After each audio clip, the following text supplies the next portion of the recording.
What if I told you you don't have to be on any social media site that doesn't make sense for your business?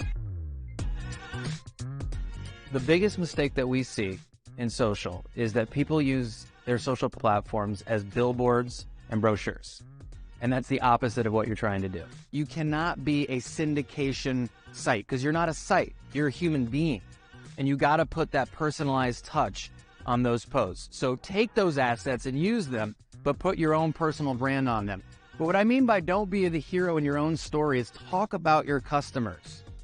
That's the best way for you to show us what you're all about, is to share successes of others.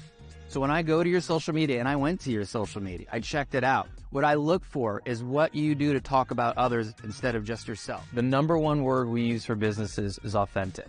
Be who you are. Double down on the culture, the values, and the philosophy of who you are as a brand. So polite, so wonderful, so easy to work with. And during the class, standing room only, it was unbelievable. They didn't want to leave. They wanted to talk to him afterwards. They wanted to stay for his next class.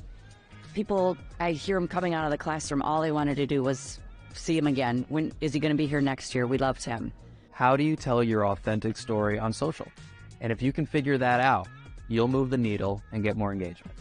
You don't have to be on TikTok or Snapchat. What I want you to do is prioritize your platforms 1, 2, and 3. You know, I think Snapchat's such a good example. You remember 4 or 5 years ago? Everyone was telling you to be on Snapchat, right? Snapchat was going to explode your business. And then along came TikTok. And now TikTok's the flavor of the month, right? So you got to think about that before you go headfirst diving into these new social platforms. Are they going to stick around? Are they the places that you need to plant your flag? You need to know who your demographic is and meet them there before you ever plant your flag on social media. Do you know that there is a world 38 and below that doesn't do it that way? They do it like this. Or like this. They click through stories, and he's shaking his head because he's one of them. There are people in this room that don't do this anymore, folks. They don't even look at it. If you post something on the native news feed on Facebook and Instagram like a normal post, there are people in this room that would never even look at it. I do a digital audit, and as I look at all of their profiles, anytime I see best practices, I like to show them during my talk. Everyone behind me here working on their digital audit, so they're looking for their website, their Google My Business pages, and their social profiles, and they're looking for holes in their game, and they're finding some. Just saw a couple of websites without the phone number at the top, a couple of review sites with very low positive reviews, so they're going to try to bump those up, and even a couple social sites that they're not managing. So it's a great opportunity for everybody to work. As you can see, they're all working behind me, and we're about to get started again. Some of the best things that will come out of an hour-long presentation oftentimes happen from within the room, not just me.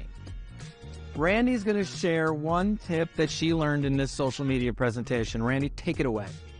Well, we learned today that sharing your great posts across all of your social sites is a really good idea to syndicate your posts. That's awesome.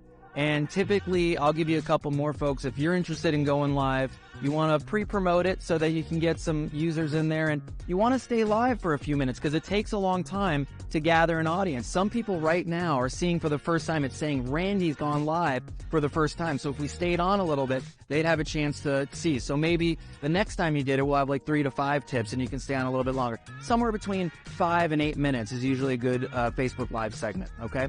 But for now, we're going to head out. I want to thank everybody. And since this was Randy's first time going live, this audience, before you go there, is going to give her the biggest round of applause, standing ovation you've ever seen in your entire life on the count of 3.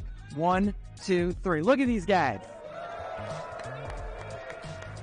Social media is a noisy, oftentimes dark, challenging place.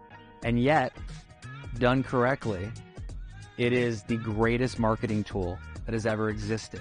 Yeah, what really adds value to our show attendees is the fact that he can take high-level information on social media and put it into a digestible form that our businesses could take away and implement in their shops when they get back there. To get above the noise, businesses need to add value, to enrich our lives, to connect with us, not phone it in. Ask themselves every single time, am I adding value to my audience.